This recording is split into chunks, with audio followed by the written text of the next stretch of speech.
तो आज हम पढ़ेंगे 3 क्वेश्चंस, चैप्टर 1 इंग्लिश का। 3 क्वेश्चंस, ये एंटायर स्टोरी जो है किंग पर है। किंग के दिमाग में 3 क्वेश्चंस आते हैं। वो सोचता है अगर उसको 3 क्वेश्चंस के आंसर मिल जाएंगे तो वो लाइफ में कभी फेल नहीं होगा। हर किंग क्या चाहता है? वो सक्सेसफुल हो, उसको हर जनरेशन याद रखे, बहुत ज़्यादा फेम मिले। ये किंग भी वही चाहता था, वो सक्सेसफुल होना चाहता था। तो अब हम चैप्टर में आते हैं।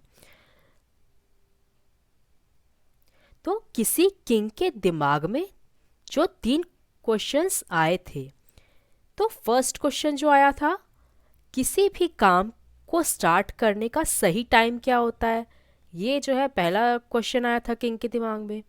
फिर दूसरा क्वेश्चन क्या था कि वो किसकी सुने, ये। और तीसरा क्वेश्चन क्या था कि सबसे इम्पोर्टेंट काम क्या करना चाहिए उसे।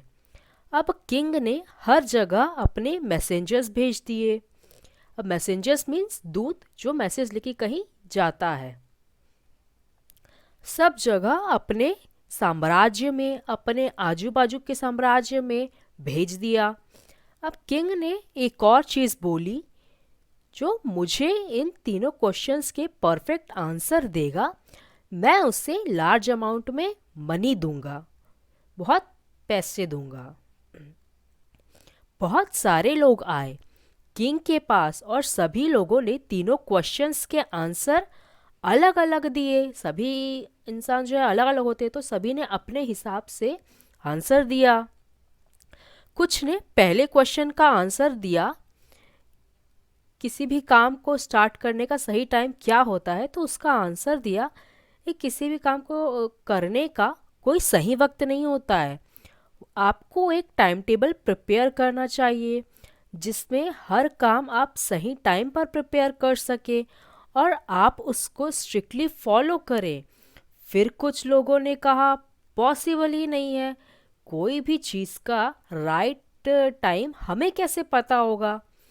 उन्होंने कहा कोई भी काम करने का सही टाइम नहीं होता है एग्जैक्टली। आप पहले जो काम जब ज़रूरी है उसको तभी करें। कुछ लोगों ने कहा राजा के पास एक सभा होनी चाहिए जिसमें सभी बुद्धिमान लोग होना चाहिए, ताकि सही समय आने पे राजा को सलाह दे सके, क्योंकि अकेला इंसान सही समय पर सही फैसला नहीं कर सकता बिना किसी के मदद लिए। इसके जवाब में कुछ लोगों ने ये भी कहा कुछ चीज़ें ऐसी होती है ज़िंदगी में जिसे आपको खुद ही करनी पड़ती है, और उस समय आप किसी के फैसले का इंतज़ार नहीं कर सकते और ना ही किसी सभा का इंतज़ार कर सकते हैं। उस समय जो भी आपको ज़रूरी लगता है वो ही आपको तुरंत करना पड़ता है। और किसी चीज़ का फैसला करने के लिए या किसी भी चीज़ को शुरू करने के लिए समय क्या है ये जानने के लिए इंसान को अपने भविष्य में देखना ज़रूरी है, और ये चीज़ तो सिर्फ जादूगर ही कर सकता है।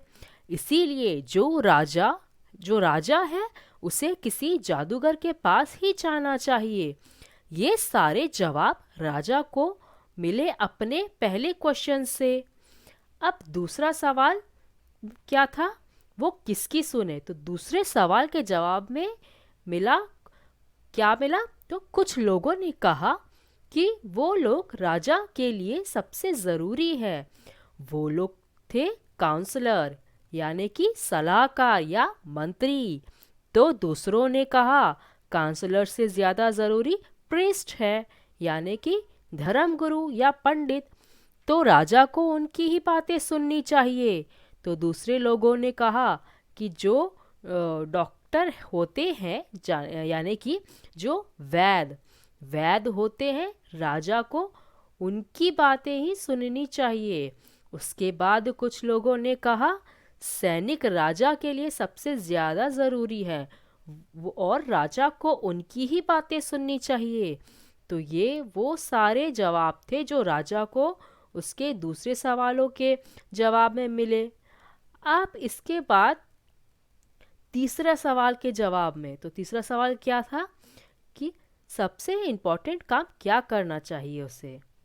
तीसरे जवाब में उसको जवाब मिले, कुछ लोगों ने कहा विज्ञान राजा के लिए सबसे ज़्यादा ज़रूरी काम विज्ञान है, तो कुछ ने कहा लड़ाई करना, यानी कि राजा के लिए लड़ाई करना सबसे ज़्यादा ज़रूरी है काम है। तो दूसरों ने कहा राजा के लिए सबसे ज़्यादा ज़रूरी काम पूजा पाठ है।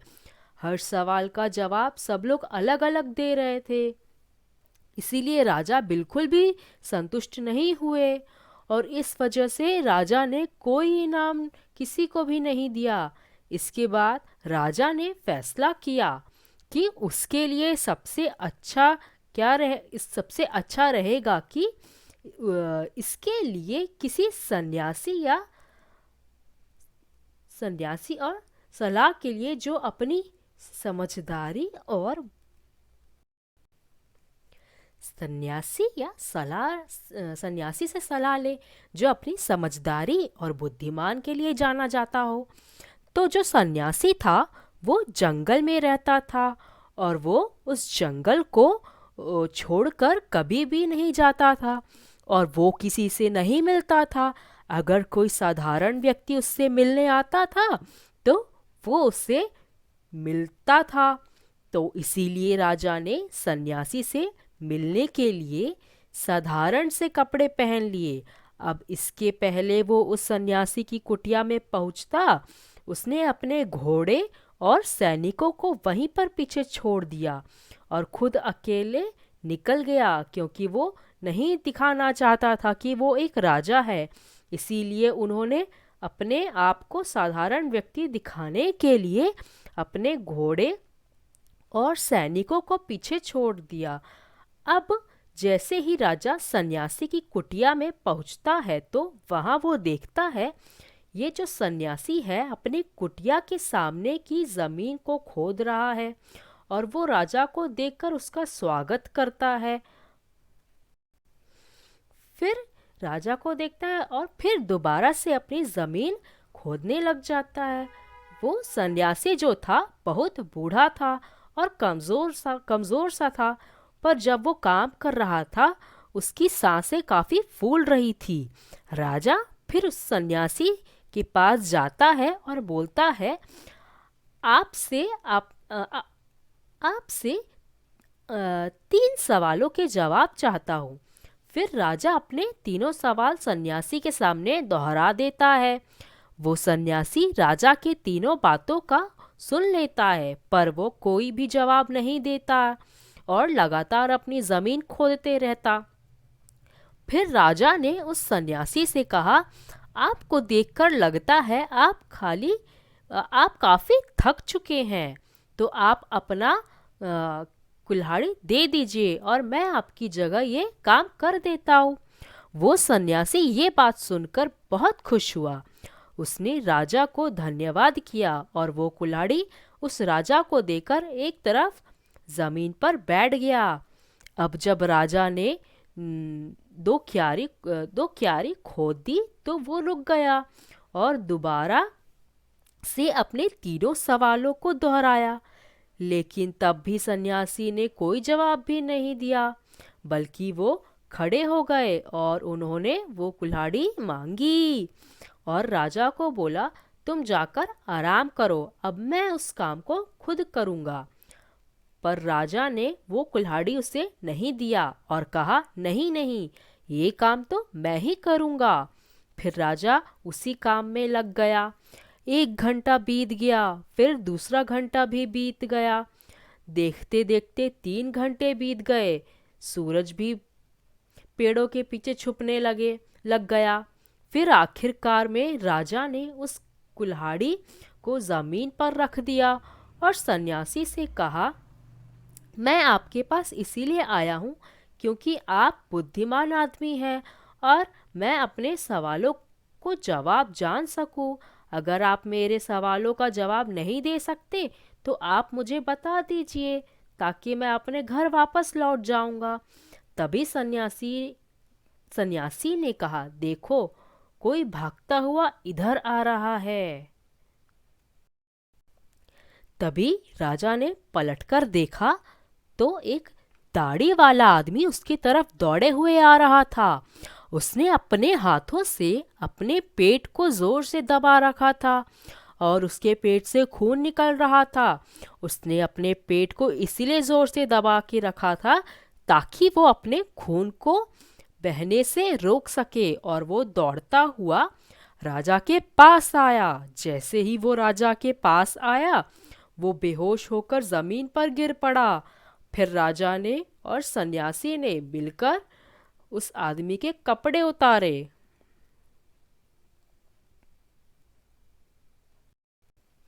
आदमी के कपड़े उतारे और देखा कि उसके पेट में बहुत बड़ा घाव था।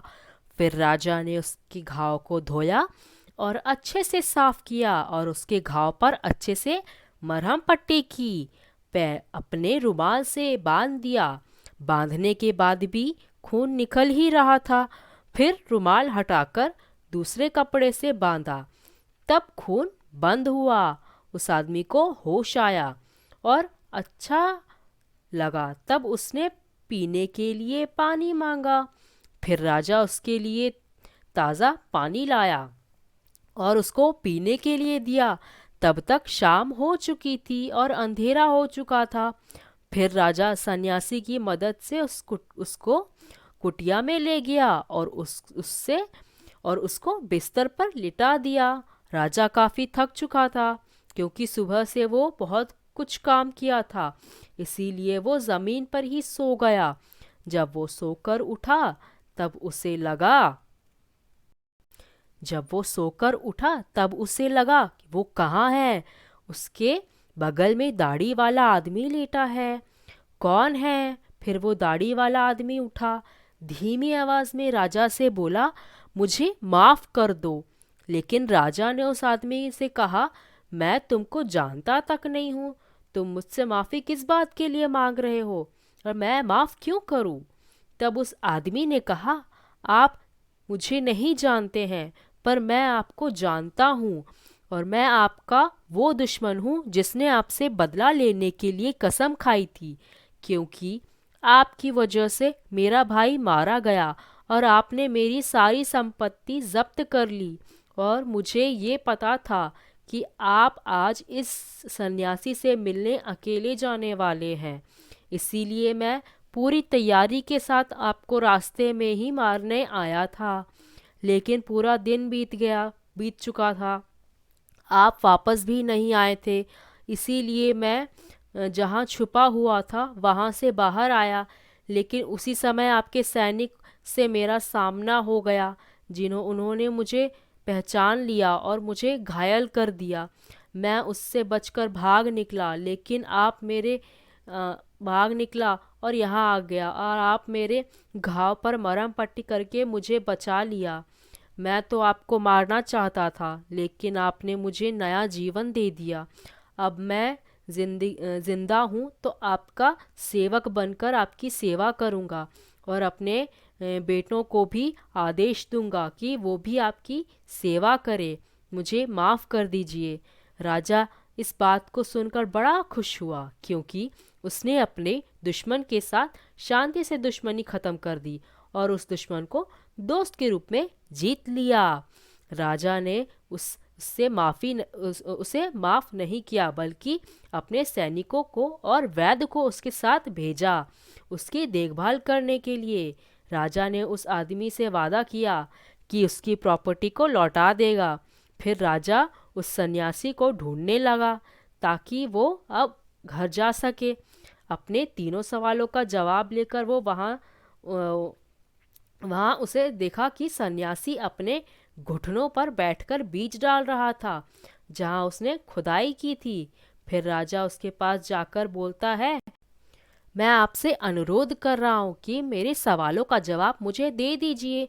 इस पर सन्यासी कहते हैं, तुमको तो तुम्हारे सवालों का जवाब मिल चुका है। लेकिन राजा को समझ नहीं आया कि उसको उसके सवालों के जवाब कैसे मिले। तो राजा सन्यासी से कहते हैं, मुझे मेरे सवालों का जवाब कैसे मिल गया है? सन्यासी ने कहा, तुमने देखा नहीं कि कल तुमको मेरी कमज़ोरी पर दया नहीं आई होती और तुमने मेरी क्यारी की खुदाई नहीं की होती, तो तुम तो अपने रास्ते चले गए होते और तुम्हारा जो दुश्मन है वो तो तुम्हें तुम पर हमला कर देता और तब तुम इसके लिए पछताते रहते कि तुम मेरे साथ क्यों नहीं रुके। तो इसीलिए सबसे ज़रूरी समय कब था, जब तुम उन क्यारी को खोद रहे थे, और उस समय तुम्हारे लिए सबसे महत्वपूर्ण आदमी मैं था, और सबसे ज़रूरी काम वो था जो तुम मेरे लिए कर रहे थे। और उसके बाद वो आदमी हम लोगों की तरफ भागता हुआ आया। तो सबसे महत्वपूर्ण समय क्या था, जब तुम उसकी देखभाल कर रहे थे, क्योंकि अगर उसके घाव पर मरहम पट्टी नहीं करते तो वो मर जाता, और जिस तरह से वो तुम्हारा दोस्त बन गया वो कभी नहीं होता, वो हमेशा दुश्मन ही रहता। तो उसके हिसाब से तुम्हारे लिए महत्वपूर्ण आदमी था। एक बात ज़रूर याद रखो, कौन सा समय सबसे ज़रूरी होता है, वो एक ही समय है, और वो समय है अब। ये सबसे ज़रूरी समय क्यों होता है, क्योंकि यही वो समय होता है जब हमारे अंदर कोई भी शक्ति होती है। उस समय किसी भी काम को करने की सबसे महत्वपूर्ण आदमी कौन है, वो जो उस समय तुम्हारे साथ है, क्योंकि हम में से कोई नहीं जानता कि आगे आने वाला भविष्य में क्या होगा, क्या हम दोबारा मिलेंगे भी या नहीं। तो ये था।